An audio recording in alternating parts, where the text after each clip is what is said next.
नमस्कार दोस्तों, यदि आप ग्रेजुएशन पास कर चुके हैं और आप चाहते हैं हर महीने 1000 रुपये बेरोजगारी भत्ता योजना के तहत लेना, तो अभी ग्रेजुएशन पास वाले बच्चों के लिए जो ऑनलाइन आवेदन की प्रक्रिया है बेरोजगारी भत्ता के लिए शुरू कर दी गई है। इससे पहले जो आवेदन लिए जाते थे ना, उसमें 12वीं पास की ही जानकारी मांगी जाती थी, लेकिन अभी ग्रेजुएशन की जानकारी ऐड हो चुकी है। तो अभी कई सारे बदलाव भी हुए हैं, ये ध्यान रखिएगा। अगर ग्रेजुएशन पास कर चुके हैं और आप बेरोजगारी भत्ता योजना का लाभ लेने जाते हैं तो वीडियो को ध्यानपूर्वक देखिए। इसमें आपको घोषणा भी करने होते हैं, तो घोषणा पत्र को कैसे भरना होता है, कौन लोग इस योजना के लिए पात्र है, वो जानकारी मैं बताऊंगा। इसका फॉर्म भरने के बाद इसका PDF कैसे डाउनलोड करना है, उसमें क्या क्या जानकारी आपको भरने होते हैं, सारी चीज़ें इस वीडियो में बताई गई है। बस आपको वीडियो को ध्यानपूर्वक देखना है। और एक चीज़ और है कि बहुत सारे बच्चे ऐसे हैं जो पूर्व में, अभी से मान लीजिए कुछ दिन पहले आवेदन किए होंगे, लेकिन जिस समय उन्होंने ऑनलाइन आवेदन किया उस समय ग्रेजुएशन की जानकारी नहीं मांगी गई थी। वो बच्चे चाहते हैं कि मैं ग्रेजुएशन की जानकारी अपना ऐड करें, मैंने ऑलरेडी अप्लाई कर दिया, तो अब हम उसको कैसे एडिट कर सकते हैं, कैसे दोबारा से मैं ग्रेजुएशन की जानकारी भर सकता हूँ, वो प्रोसेस भी इस वीडियो में मैंने बता रखा है। बस आपको ध्यानपूर्वक देखना है। पसंद आए वीडियो तो इसे लाइक ज़रूर कीजिए और चैनल पे नए हैं तो सब्सक्राइब ज़रूर कर लीजिए। इस प्रकार की लगातार अपडेट आपको आगे भी मिलता रहेगा।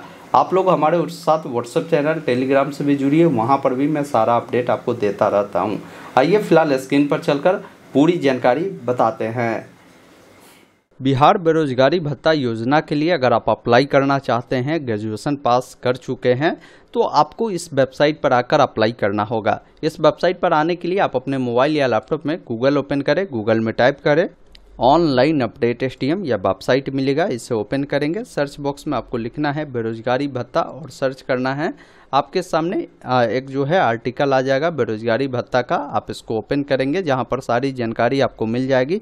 नीचे स्क्रॉल कर आएंगे ना, तो डायरेक्ट यहां पर रजिस्ट्रेशन का लिंक है, स्टेटस चेक करने का लिंक है, लॉगिन का लिंक है और साथ में ऑफिशियल वेबसाइट का भी लिंक है। आप कहीं पर भी क्लिक करेंगे तो इस वेबसाइट पर आ जाएंगे। यहाँ पर आने के बाद मैं एक चीज़ आपको बताना चाहता हूँ कि हाल ही में कोई ऐसे कैंडिडेट है जिन्होंने अपना आवेदन किया है बेरोजगारी भत्ता योजना के लिए, लेकिन जिस समय आपने अप्लाई किया है उस समय ग्रेजुएशन की जानकारी नहीं मांगी जा रही थी, इंटर की जानकारी ही आपने भरा है। आप चाहते हैं कि ग्रेजुएशन की भी जानकारी ऐड करना, तो पहले वैसे बच्चों को मैं जानकारी दे देता हूं, फिर जो लोग अभी नए आवेदन करने जा रहे हैं तो उनको कैसे करना वो बता दूंगा। जो लोग पहले से रजिस्ट्रेशन किए हैं, जानकारी को अगर मान लीजिए आपको और अपडेट करना है उसमें, तो आपने अप्लाई किया था तो उसमें आपको लॉगिन डिटेल मिला होगा, जिसमें आपका यूजर नेम, आपका ईमेल आईडी होता है, पासवर्ड जो बनाया होगा उसे डालकर कैप्चा कोड को डालकर लॉगिन करेंगे। आपके सामने ये डैशबोर्ड आएगा जिसमें बताएगा कि ऑलरेडी आप अप्लाई है। अब यहाँ पर एक ऑप्शन आपको मिलता है विड्रॉल एप्लीकेशन, जिस पर आपको क्लिक करना है।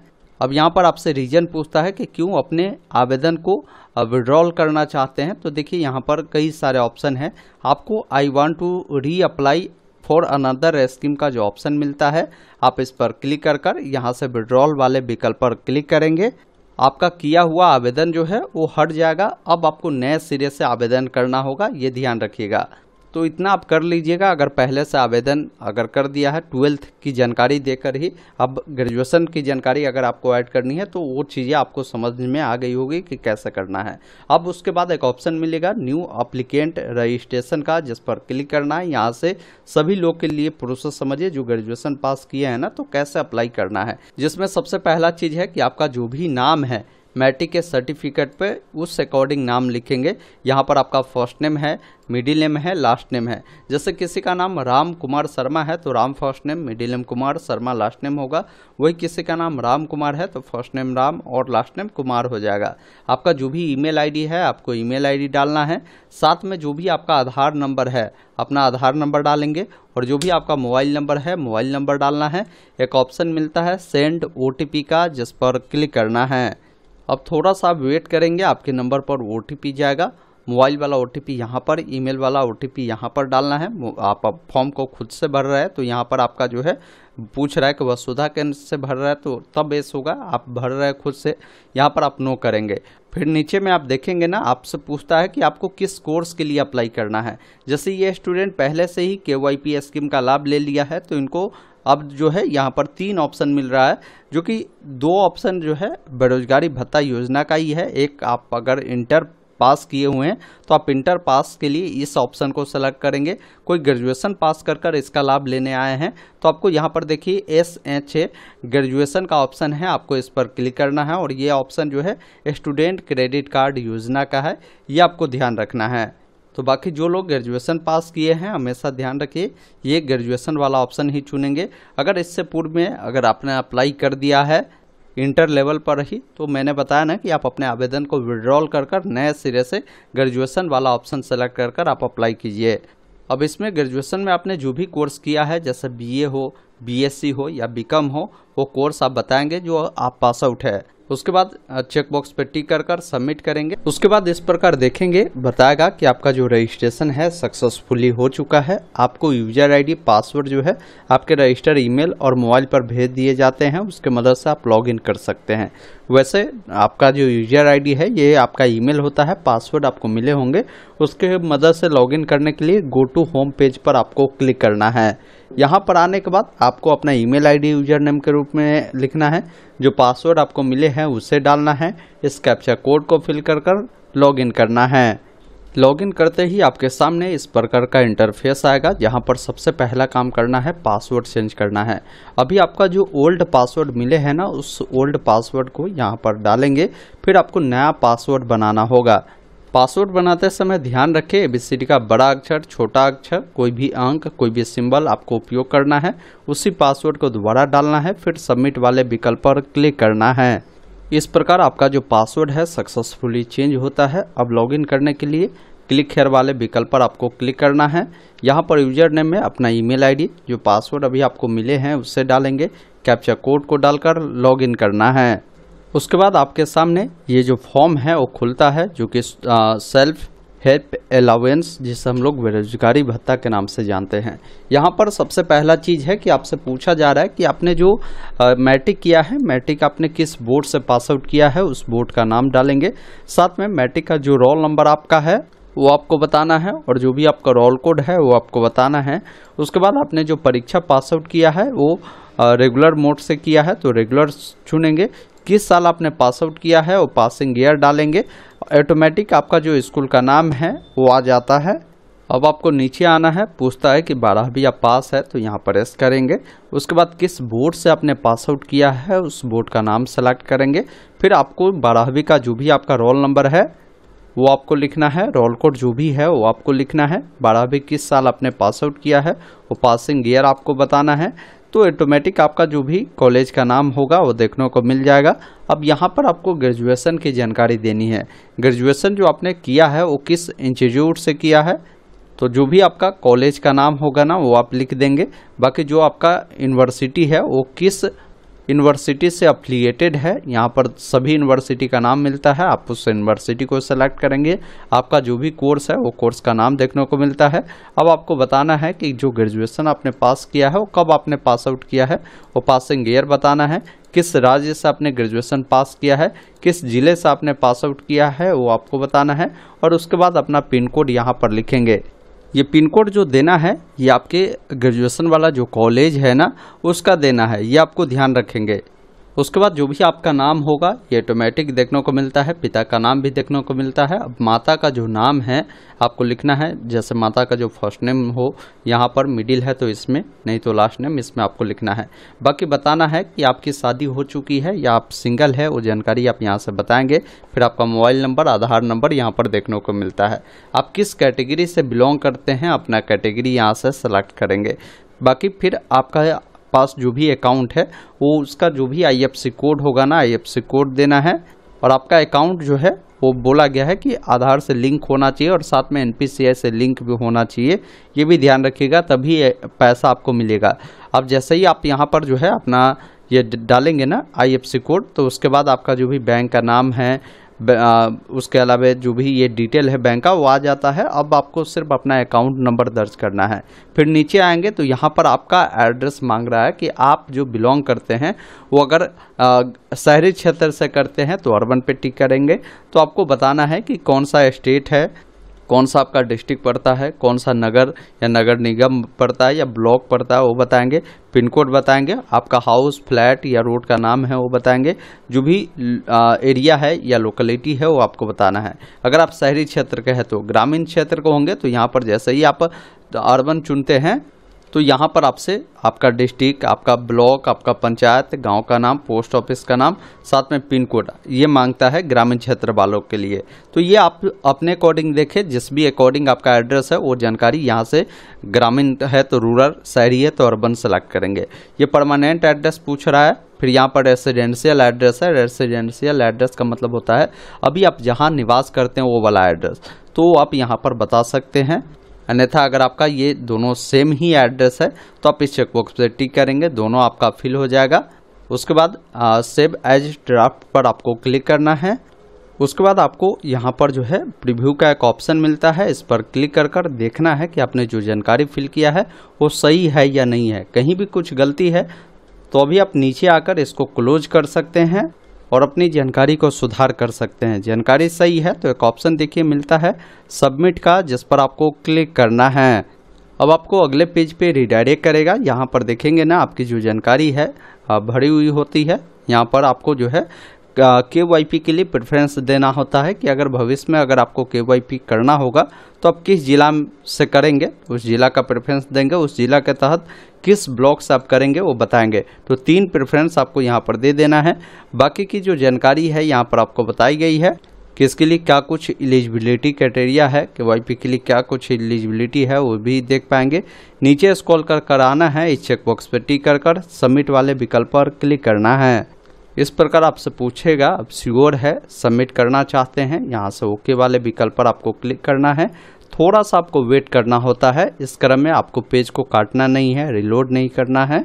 इस प्रकार देखेंगे ना बताएगा कंग्रेचुलेसन, आपका जो फॉर्म है सक्सेसफुली रजिस्टर हो चुका है। आपको एक रजिस्ट्रेशन आईडी मिलता है, आप चाहे तो इसको नोट कर रख सकते हैं। बाकी बोला गया है कि अगर आप इसका PDF डाउनलोड करना चाहते हैं ना तो यहाँ से जनरेट ईमेल एक्नॉलेजमेंट पे क्लिक करेंगे तो इसका जो PDF है आपके जो ईमेल पर है वो भेज दिया जाता है, आप वहाँ से डाउनलोड कर सकते हैं। नहीं तो आप जो है मेनू वाले सेक्शन में जाकर यहाँ पर डाउनलोड PDF है यहीं से भी डाउनलोड कर सकते हैं। तो चलिए मैं अपने ईमेल पर अनवाना चाहता हूँ तो जनरेट ईमेल एक्नॉलेजमेंट पर हम क्लिक करेंगे। इस प्रकार मैसेज आएगा कि आपका जो एक्नॉलेजमेंट है वो आपके रजिस्टर ईमेल पर सेंड कर दिया गया है, आप जाकर उसको चेक करें। ये जो PDF गया होगा ना आपके ईमेल के जो स्पैम फोल्डर होता है ना उसमें चला जाता है, ये ध्यान रखिएगा। अगर वहाँ नहीं मिलता है, आप चाहते हैं इस PDF को डाउनलोड करना, तो बोला गया है कि आपको क्या करना है कि री-लॉगिन करना होगा अपने अकाउंट को। आप यहाँ से भी डाउनलोड कर सकते हैं इस PDF वाले सेक्शन पर आकर। तो मैं क्या करता हूँ, पहले यहाँ से लॉग आउट करता हूँ। लॉग आउट करने के बाद दोबारा से अपना ईमेल आईडी जो पासवर्ड आपने बनाया है उसे डालकर कैप्चा कोड को डालकर लॉगिन करेंगे। उसके बाद एक मैसेज भी आएगा कि आप सक्सेसफुली जो है अप्लाई हो चुके हैं। आपको यहाँ पर देखिए एक ऑप्शन मिलता है डाउनलोड PDF का, जिस पर आपको क्लिक करना है, और एक ऑप्शन मिलता है एप्लीकेशन PDF का, जिस पर आपको क्लिक करना है। इस प्रकार देखेंगे मुख्यमंत्री स्वयं सहायता भत्ता योजना का जो ये PDF है वो आपका खुल जाता है। यहाँ पर आपको जो है फ़ोटो चिपकानी होती है, किस डेट को आप जा रहे हैं अपना वेरिफिकेशन कराने, वो डेट स्थान लिखेंगे कि कहाँ वेरिफिकेशन करवाने जा रहे हैं। साथ में आपको अपना सिग्नेचर भी इस पर करने होते हैं, ये ध्यान रखिएगा। बाकी इसके साथ कौन कौन से डॉक्यूमेंट आपको ले जाना है उसको लेकर भी जानकारी आपको दिए गए हैं। आप ये तमाम डॉक्यूमेंट जो है आपको DRCC ऑफिस में आपको लेकर जानी है। आवेदन जब करते हैं ना उसके 60 दिनों के अंदर में कभी भी आप वेरिफिकेशन करवा सकते हो और आपको स्वयं उपस्थित होना होगा। अगर ऐसा नहीं करते हैं तो आपका आवेदन रद्द कर दिया जाता है, ये ध्यान रखिएगा। बाकी देख लीजिए सारी चीज़ें आपको बताई गई है। ओरिजिनल डॉक्यूमेंट के साथ आपको फोटो कॉपी भी आपको लेकर जानी है। उसके बाद आपको DRCC ऑफिस में जब जाएंगे ना तो इस प्रकार का एक जो है आपको घोषणा पत्र जो है दिया जाएगा और इसको भी भरवाए जाएंगे। आप चाहे तो इसको पहले से डाउनलोड कर आप भरकर ले जा सकते हैं। मैं आपको पूरी जानकारी बताता हूं कि पहले इसको डाउनलोड कैसे करना वो समझ लीजिए। इसको डाउनलोड करने के लिए मैंने लिंक दे दिया है वेबसाइट का, इस वेबसाइट पर आ जाइएगा। ऑफिशियल वेबसाइट के लिंक पर क्लिक करेंगे, देखिए एक ऑप्शन गाइडलाइन का मिलता है जिस पर क्लिक करेंगे और देखेंगे ना SHA ग्रेजुएशन घोषणा पत्र है, जिस पर आप क्लिक करेंगे तो ये वाला जो घोषणा पत्र है आपके सामने खुलेगा। जिसको आपको भरना होगा, जिसमें बोला गया कि जिला निबंधन सब परामर्श केंद्र पर आवेदक से ली जाने वाली घोषणा पत्र, ये जो है वहाँ पर आपको ली जाएगी। आप समझ लीजिए वहाँ पर भी भर सकते हैं, उनके सामने में भी कोई दिक्कत नहीं है।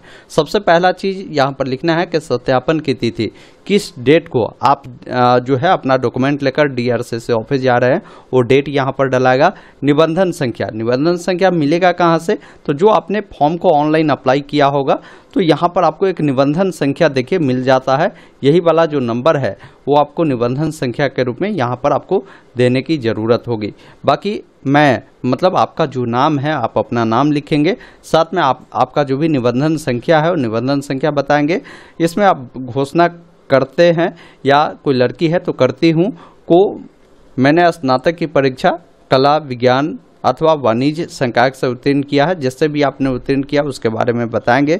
उसके बाद दूसरे नंबर में आप घोषणा करते हैं कि मैं स्नातक उत्तीर्ण करने के पश्चात किसी उच्चतर जो शैक्षणिक पाठ्यक्रम है उसमें अध्ययनरत नहीं हूँ। इसका मतलब ये है कि आप जो स्नातक किए हैं उसके आगे कोई कोर्स आप नहीं कर रहे हैं, ये ध्यान रखिएगा। अगर कोई कोर्स कर रहा है तो कोर्स का विवरण देना है। अगर यहाँ पर विवरण दे देते हैं तो फिर आप इस योजना के लिए पात्र नहीं होते हैं, ये ध्यान रखिएगा। आप पढ़ाई छोड़ चुके हैं तभी आपको ये बेनिफिट मिलेगा। आगे कोई कोर्स करेंगे तो आपका फॉर्म DRCC में रिजेक्ट कर दिए जाएंगे। इसके अलावा अगला घोषणा आप करते हैं कि मुझे किसी प्रकार का नियोजन सरकारी अथवा गैर सरकारी अनुबंध या अस्थाई या अस्थायी रूप से अथवा स्वरोजगार प्राप्त नहीं है। मतलब आप किसी भी प्रकार की कोई नौकरी नहीं करते हैं, चाहे सरकारी हो या प्राइवेट हो। अगर करते हैं तो उसके बारे में विवरण पूछ रहा है तो फिर बताएंगे, तो फिर आप पात्र नहीं होंगे, ये ध्यान रखिएगा। इसके अलावा 4 नंबर में आप बताते हैं कि मेरे द्वारा दिए गए आवेदन में वर्णित सभी सूचनाएं पूर्णतः सत्य है अथवा मुझे यह ज्ञात है कि भविष्य में किसी भी प्रकार की सूचना के असत्य पाए जाने पर मेरे विरुद्ध कानूनी कार्रवाई की जाएगी एवं मुझे दी गई राशि वसूली जाएगी। मतलब अगर आप घोषणा देते हैं कि भाई मैंने जो जानकारी दिया वो बिल्कुल सही है, अगर भविष्य में लगता है विभाग को कि आप कोई कोर्स आगे कर रहे हैं और इसका लाभ ले रहे हैं, या हो सकता है आप जॉब में हैं इसका लाभ ले रहे हैं, तो ऐसे स्थिति में विभाग आप पर कानूनी कार्रवाई करेगी और जो पैसा आपको मिला होगा ना उसको भी वापस ले लेगा, ये ध्यान रखिएगा। तो यहाँ पर आपको अपना साइन करना है, ये ध्यान रखिएगा। उसके बाद यहाँ पर तिथि लिखना है।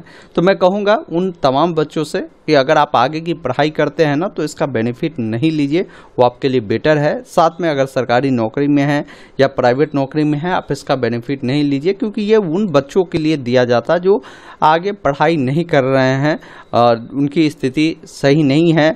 वो चाहते हैं कि इस जो पैसा मिले इससे मैं किसी प्रकार का फॉर्म भर पाऊँ, तो वैसे बच्चों के लिए है। तो ये सारी चीज़ें आपको जो है घोषणा कर आपको देनी होगी। बाकी डॉक्यूमेंट की मैंने सूची दिखा दिया, उन तमाम डॉक्यूमेंट के साथ इसको भी आपको वहाँ पर भरने की ज़रूरत पड़ेगी। दोस्तों अभी आपने देखा मैंने आपको सारी चीज़ें बिल्कुल डिटेल में बताया कि कैसे आपको बिहार बेरोजगारी भत्ता योजना के लिए अप्लाई करना है अगर आप ग्रेजुएशन पास कर चुके हैं तो।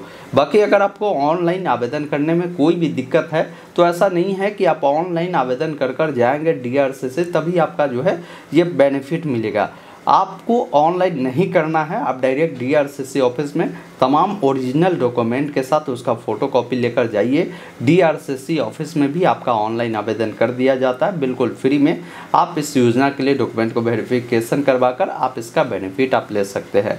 बाकी मैंने सारी चीज़ों को आपको बिल्कुल डिटेल में बताया है। कहीं भी कोई डाउट है ना आपको तो कमेंट बॉक्स में लिख सकते हैं। आप अगर मान लीजिए किसी को KYP के लिए आवेदन करना है तो यहाँ पर एक वीडियो मिल रहा होगा, उसको देखकर आप समझ सकते हैं। बाकी आप किस योजना के बारे में वीडियो देखना चाहते हैं वो भी कमेंट बॉक्स में बताएं, मैं उसके विषय में भी वीडियो ला दूंगा। धन्यवाद, जय हिंद।